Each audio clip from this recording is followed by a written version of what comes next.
In my last video, I asked the question, would you rather know the hard truth or stay comfortable with what you know?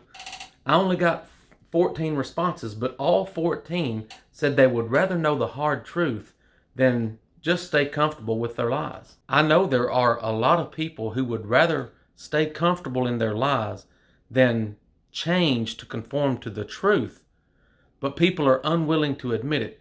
But as I was reading Candida Moss's book, The Myth of Persecution, How Early Christians Invented a Story of Martyrdom, I found someone who was honest. This is a quote from Dr. Moss's book.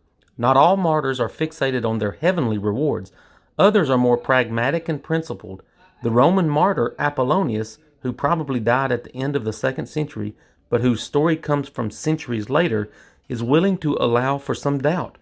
In a lengthy speech, the martyr is purported to have said that even if, as the Romans think, it is a mistake to say that the soul is immortal, that there is a judgment after death, and that the good soul will be rewarded at the resurrection when God will judge everyone, then we would gladly endure this deception, for by it we have learned to live the good life, looking forward to the hope to come even while suffering. Apollonius is willing to concede both that there may not be rewards after death and that it would be worth dying for Christ anyway, because he has taught Christians how to live a good life. This is an example of someone who openly admits that he would rather lose his life believing a lie than know the truth. I have tons of evidence that Christianity is not true, but people don't want to hear it. And why is that? People are so weak and gullible they will believe whatever they are told to believe, even though there is no evidence to support it.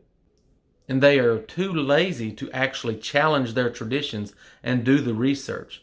I have documented my research that convinced me that Jesus didn't even exist and that Christianity is completely fake in my book, Jesus Demigod, Putting the Lord on Trial.